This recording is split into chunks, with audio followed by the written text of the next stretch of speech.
our class. So last time we started talking about chemical reactions. And if you remember, I put chemical reactions into 5 categories. I say chemical reaction could be combination, decomposition, single replacement, double replacement, and combustion. And we said that there's another category named redox. And redox is a big umbrella, and combination, decomposition, single replacement, and combustion are under the redox reaction. Okay, so again, redox is a big umbrella, and combination, decomposition, single replacement, and combustion, they're all under the redox category. There was one reaction that was not under the redox category, and that was double replacement reaction. So double replacement reaction are not part of redox reaction. We're going to talk about redox reaction later, but now we're going to talk about double replacement reaction. Now, first of all, how would you know you have a double replacement reaction? You know you have a double replacement reaction when you have 2 ionic compounds. So every time you have 2 ionic compounds, you are going to have a double replacement reaction. And we said last time, don't judge. Atoms have a lot of drama. What they're going to do in a double replacement reaction, they're going to switch partners. They're going to switch partners. Now, one thing I wanted to remind you, so again, we said if you have 2 ionic compounds, that means you're going to have a double replacement reaction. And what they're going to do, they're going to switch partners. One thing I want to remind you is that what's the ionic compound? Don't forget that. Don't forget the basic. Ionic compound is when you have a metal and a non-metal together. The metal usually loses electron, become a cation. The non-metal gains electron, become an anion, right? So you have a metal and a non-metal, plus minus charge. Is cation first, then the anion. Don't forget the basics. Okay, now the other thing I wanted you to know is that we have 2 types of double replacement reaction. One is precipitation reaction. I'm not sure if I spelled it right, but you know, precipitation, or we call it PPT, that's easier to spell. So precipitation reaction, or PPT, it means you form a precipitate. What does a precipitate mean? It means solid. So you form a solid in this reaction. Or they could be acid-base neutralization, which we're going to go over this. So you can have precipitation, PPT, which means you form a solid, or acid-base neutralization. So far, so good? Okay. Now, what we're going to do, we are going to go over double replacement reaction and show you how to write the products and to balance double replacement reaction. So here is our first reaction. Let's start off with something easy. Easy is good. Sodium chloride. So I'm going to write, we start with sodium chloride plus silver nitrate. So how do I know this is a double replacement reaction? I know because I have 2 ionic compounds. Metal, non-metal, metal, non-metal. So I have 2 ionic compounds, metal, non-metal, metal, non-metal. So I have a double replacement reaction. Now we said in a double replacement reaction, what's going to happen? They're going to switch partners, right? We said that they are going to switch partners. Now the way they switch partners, inis with inis, outis with outis. Inis with inis, outis with outis. So what that means is sodium is going to leave chlorine and is going to go and hang out with NO3, with nitrate. So sodium is going to leave Cl and is going to go and hang out with NO3. So I'm going to write over here NaNO3. I have to write the metal first and then the non-metal. That's why I was making sure you remember the basic, that when you have a ionic compound, you have the metal, the cation, and then you have a non-metal, the anion. That's really, really key. I need you to remember that as we're doing this. So the metal, and what's the charge in sodium? Again, these are ionic compounds. Look at your periodic table. Sodium is in a group 1A, so the charge is +1. Now nitrate is a polyatomic ion, right? Nitrate is a polyatomic ion. Take out your polyatomic ion sheet. Look at it. What's the charge of nitrate? -1. So this is already balanced. This is already balanced. Again, these are ionic compounds. Go back, review your ionic compound lecture. Don't forget the polyatomic ions. Now, the Cl is going to leave sodium and is going to go and hang out with silver, right?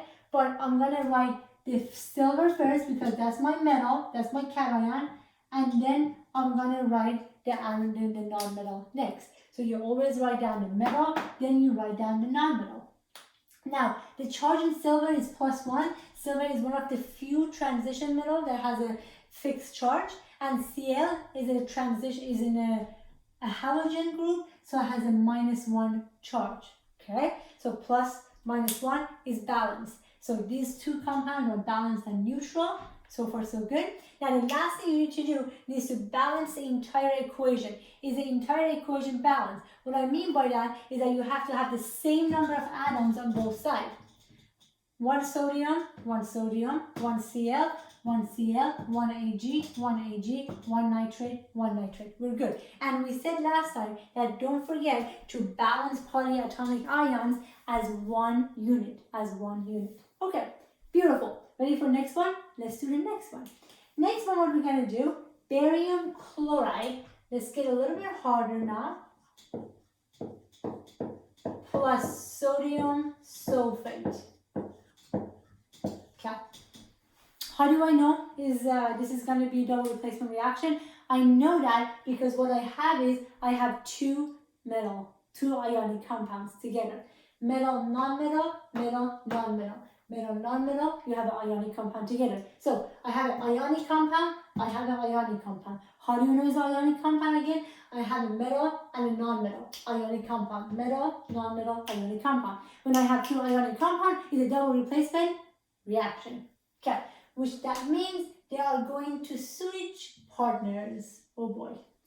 Now, so Ba is going to leave chlorine and is going to go and hang out with sulfate.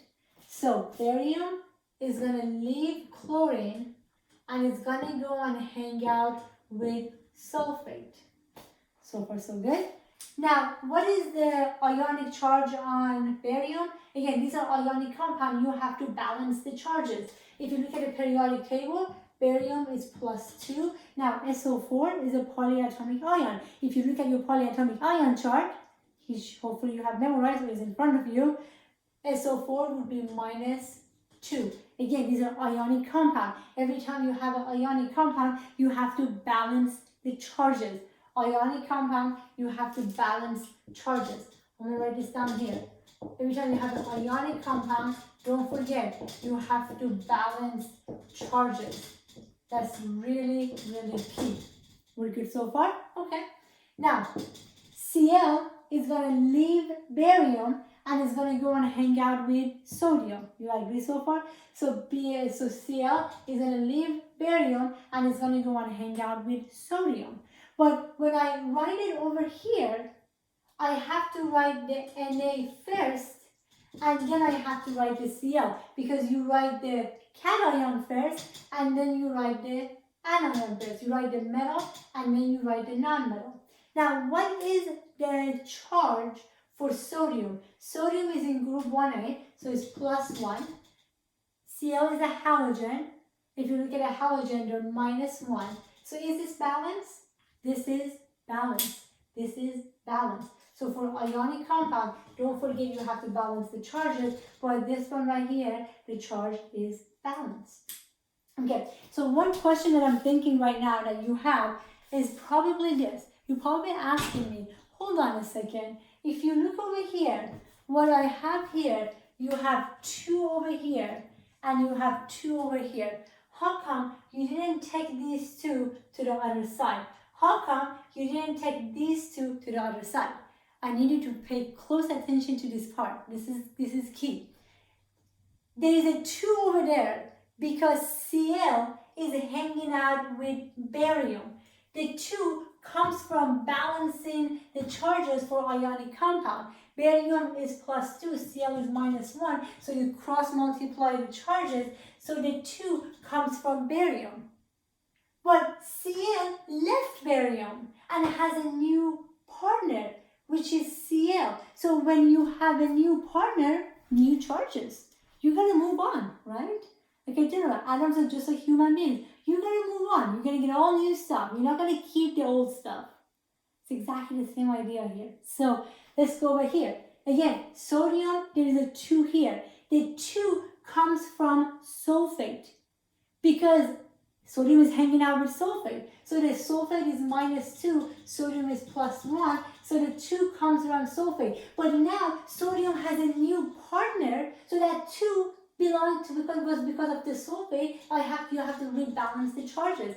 I'm not going to take this over here because sodium had a 2 because it was next to sulfate, and sulfate was -2, so I was cross-multiplying the charges there. Now that sodium has a new partner, I have to rebalance the charges. New partner, you start over. Remember that. So far, so good? Okay. So hopefully that made sense. Now, I'm going to rewrite this equation. So we have barium chloride plus sodium sulfate goes to barium sulfate plus NaCl. Now, the next thing you have to do, the last thing that you have to do, that's with any reaction, you have to make sure your entire reaction is balanced. That's really key. You have to make sure the entire reaction is balanced.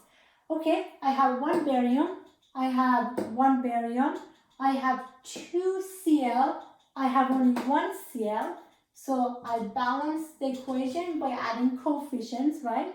So now I have 2 Cl, now I have 2 sodium, hey, I have 2 sodium here, I have 1 sulfate, I'm good, it's balanced. So you balance the equation by adding coefficients, right? You have to have the same number of atoms on both sides. And don't forget, you balance the polyatomic ion as 1 unit.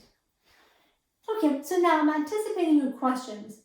Some of you guys may ask, okay, so you said you don't take the 2 and take it over here because sodium has a new partner, so you have to rebalance the charges. Now, some of you guys may be asking me, how come you take the 4 and you brought it over here? Now remember, SO4 is 1 polyatomic ion. That's how it exists. You can't mess with that. It's sulfate. Sulfate is SO4 -2. This is a polyatomic ion. So I'm bringing the whole polyatomic ion over here. The 4 is part of the ion, is polyatomic ion. This is 1 unit. But this 2 here is not part of the sodium. It's just as a result of me balancing sodium sulfate and cross-multiplying the charges. So now that sodium has a new partner, I have to cross-multiply new charges. But this 4, SO4, is how it exists. That's my polyatomic ion. I can't mess with that. That's the compound I have. I will have to bring it over here. So far, so good? Okay. Beautiful. Now we're going to just keep doing practice problem until you guys are really good at this. Ready for next one? So the next one we're going to do is, and maybe you can, after I put it down, you can pause me and you can try it on your own and then unpause me and see what we do. Don't forget then, ionic compound, you have to balance the charges. Ionic compound, you have to balance the charges. Oh, I should not erase that one, but that's okay. All right, so the next one I have lead 2 nitrate, PbNO3 2 plus potassium iodide. So the first thing you're gonna say what I have here. I have 2 ionic compounds. Metal, non-metal, metal, non-metal, metal, non-metal, metal, non-metal. So what I have here, I have 2 ionic compounds. And then you're going to say, every time I have 2 ionic compounds, what type of reaction do I have? Double replacement reaction. So I have a double replacement reaction. And double replacement reaction, as all we know, they are going to switch partners. So in is with inis and out is with outis. Okay. And what that means is, lead is going to leave nitrate and is going to go and hang out with I. So lead is going to leave nitrate and is going to hang out with I.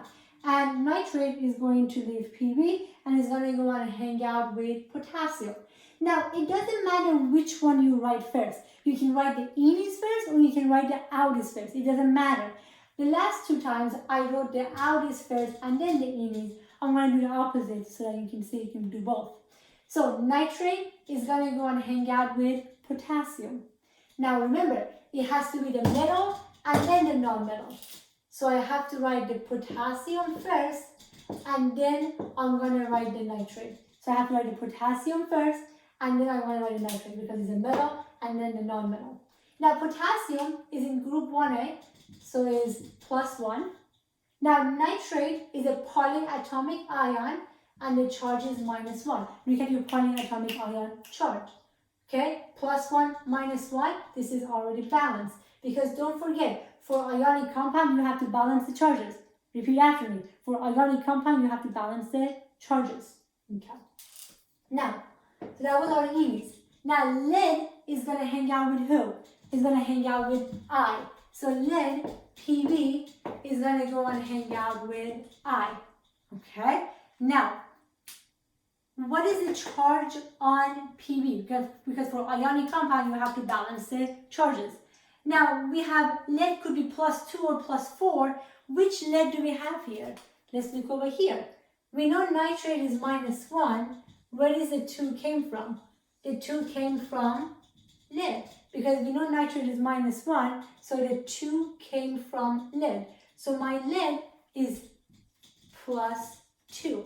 Because we know lead could be +2 or +4. I want to look over here. The 2 came from the lead, so it's lead +2.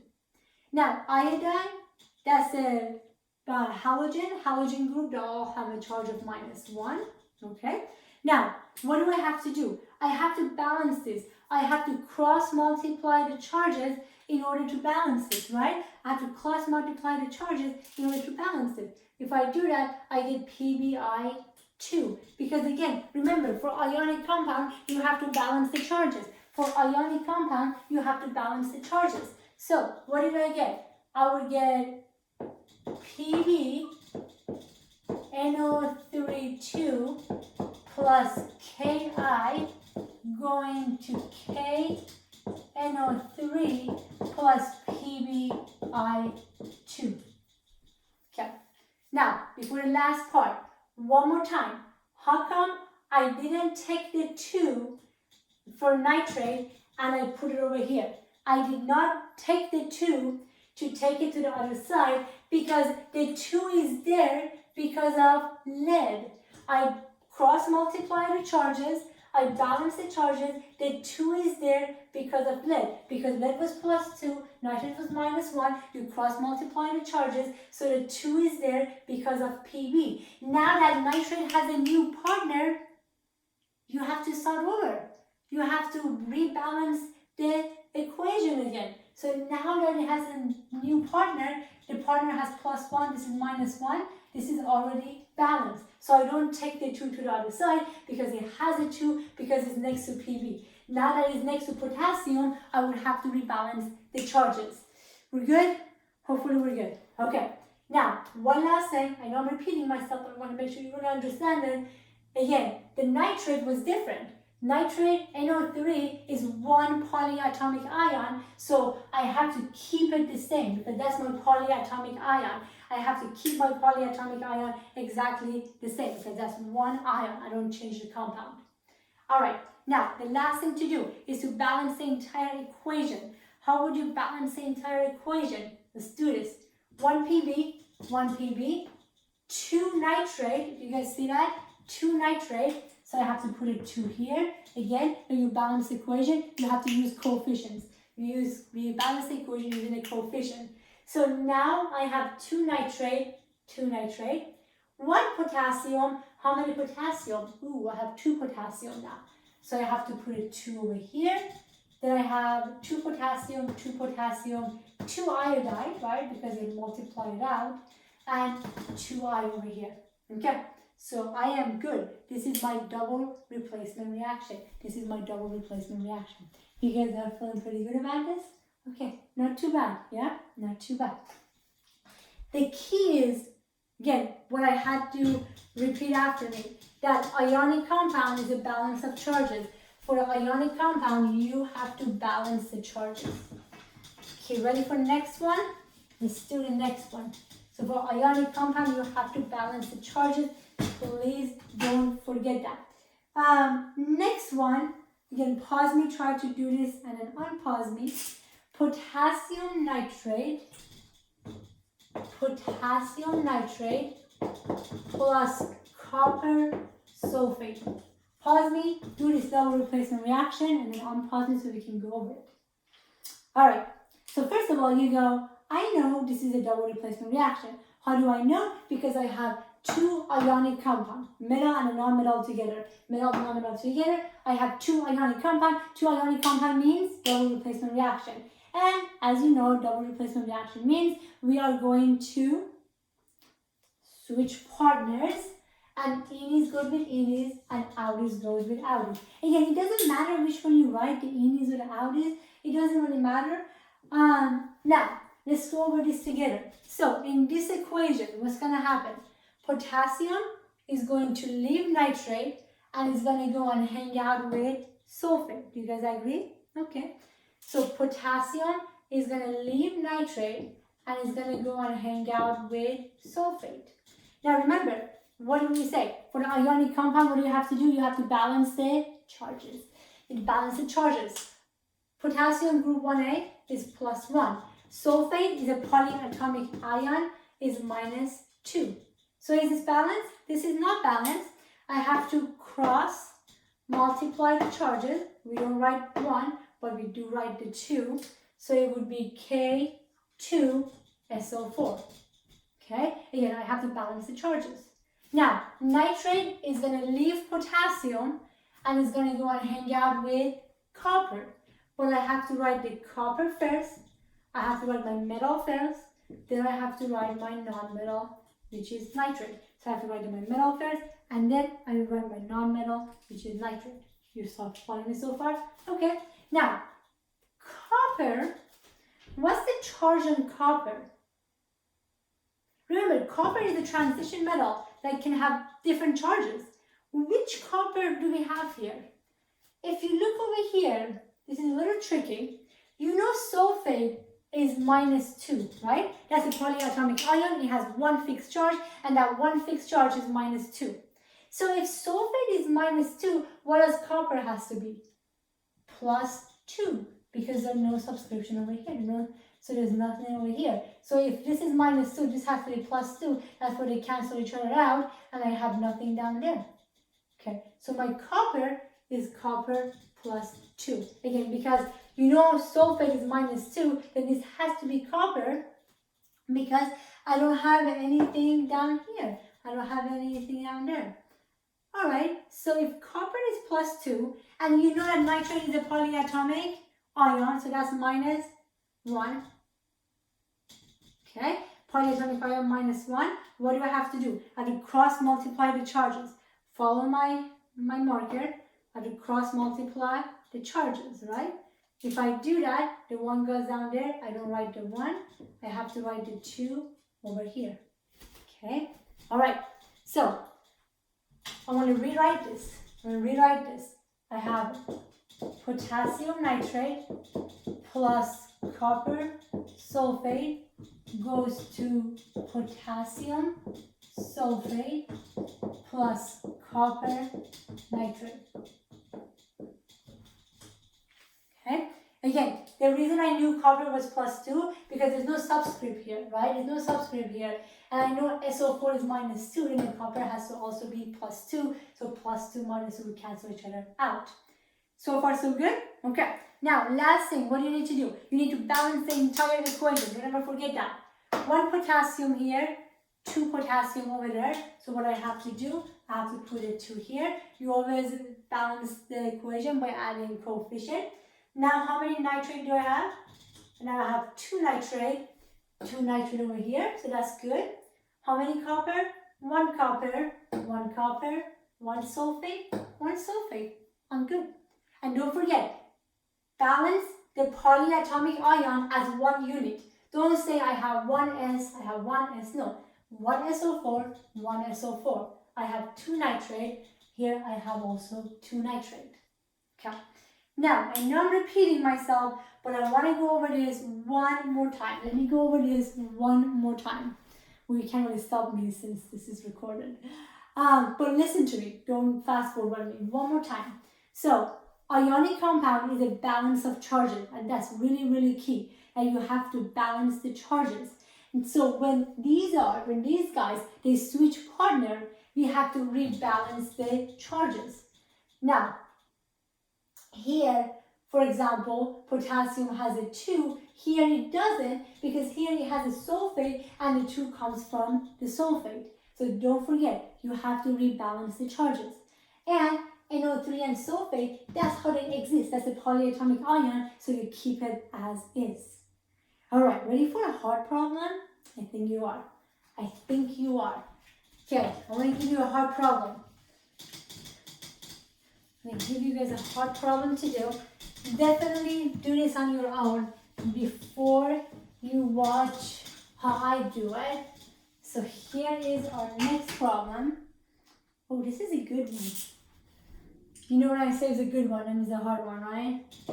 Zinc chloride plus sodium phosphate. Okay, so hopefully you do this on your own.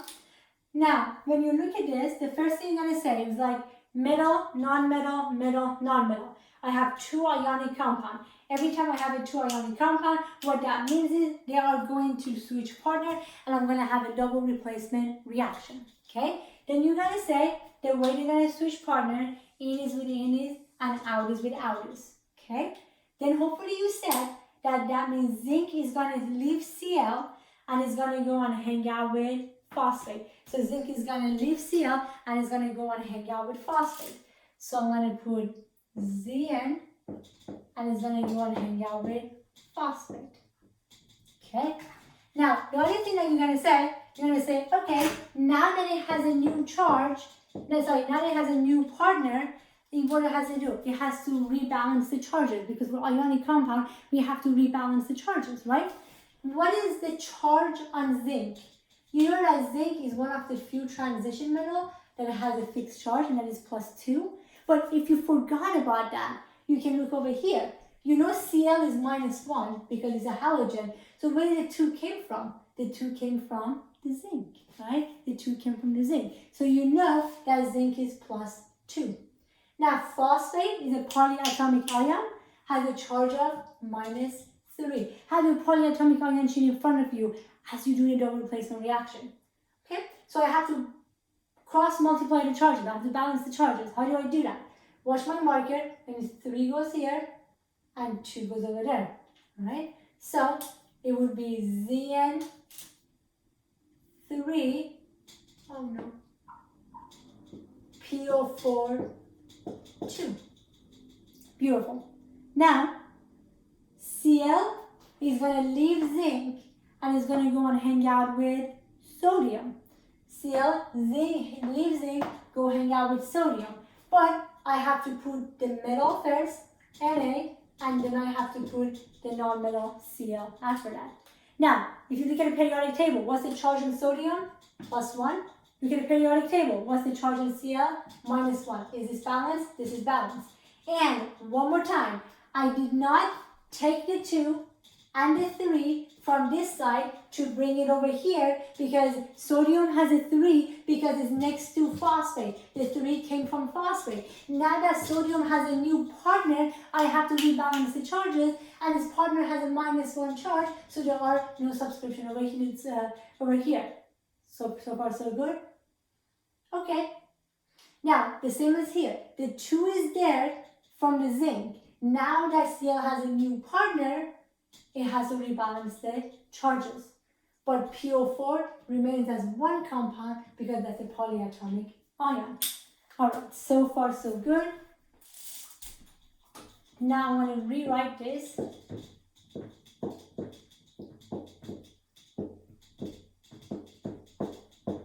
Rewrite this.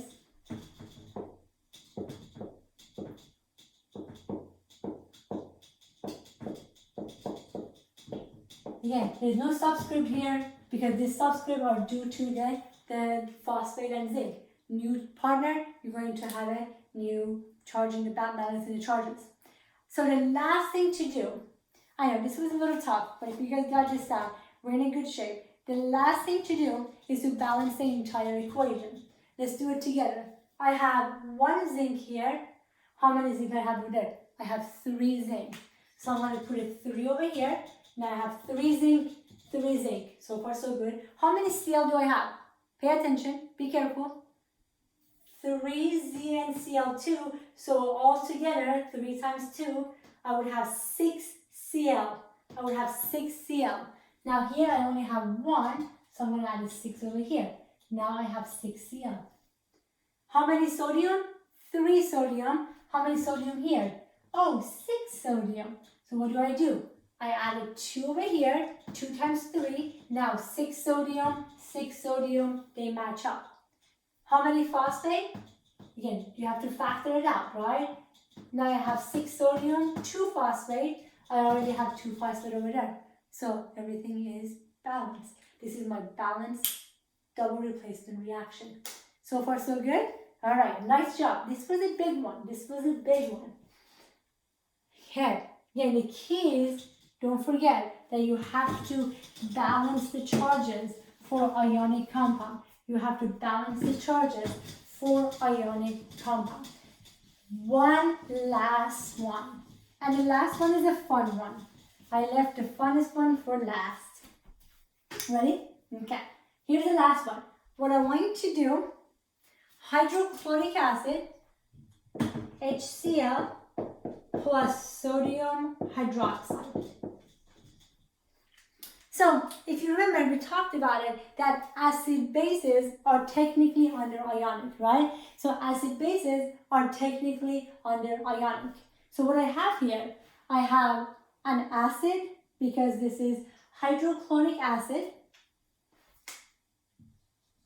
and sodium hydroxide is a base. Okay, why is HCl an acid? Because it starts with H. Why is NaOH a base? Because it ends with OH.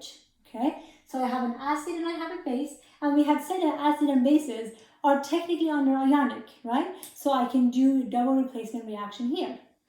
Now, in is with in is, out is with out is. Nothing has changed. So hydrochloric acid and sodium hydroxide, that's an acid because it starts with H. That's a base because it ends with OH. So in is with in is and out is with out is. Okay, so nothing has changed. Now, let's write down the product. So I'm going to start with in is first. Again, it doesn't matter which one you write first. You can write the in is or the out is. So the Cl is going to leave hydrogen, is going to go and hang out with sodium. But I have to write the sodium first because I write the metal and then I write the non-metal. You agree? Okay. So you write the metal and the non-metal. Now, what is the charge for sodium? You know that sodium is +1. And what's the charge in Cl? You know that Cl is a halogen. It's going to be -1. This is already balanced. Beautiful. Now, H is going to leave Cl. Who is going to hang out with? H is going to go hang out with OH, right? H is going to go and hang out with OH. That's a polyatomic ion. You knew that. So, what's the polyatomic ion? What's the charge on hydrogen again? Hydrogen has a +1 charge. Now, OH is a hydroxide. OH is a hydroxide, is a polyatomic ion. What's the charge on it? Look at that, is -1. Okay, I have HOH. What is the HOH? HOH is water. So HOH is water. So what you can write it as H2O. Write it as H2O, water. That's kind of cool. So what did we get? We got hydrochloric acid plus sodium hydroxide. When you switch partner, you get NaCl plus water. Is this balanced? Yeah, this equation is already balanced. If you go through it, you'll see that it's already balanced. Okay, now here's what's so cool about this. Hydrochloric acid is an acid, right? Is an acid because it starts with H. So this is my acid because it starts with H. And NaOH ends with OH. That's my base.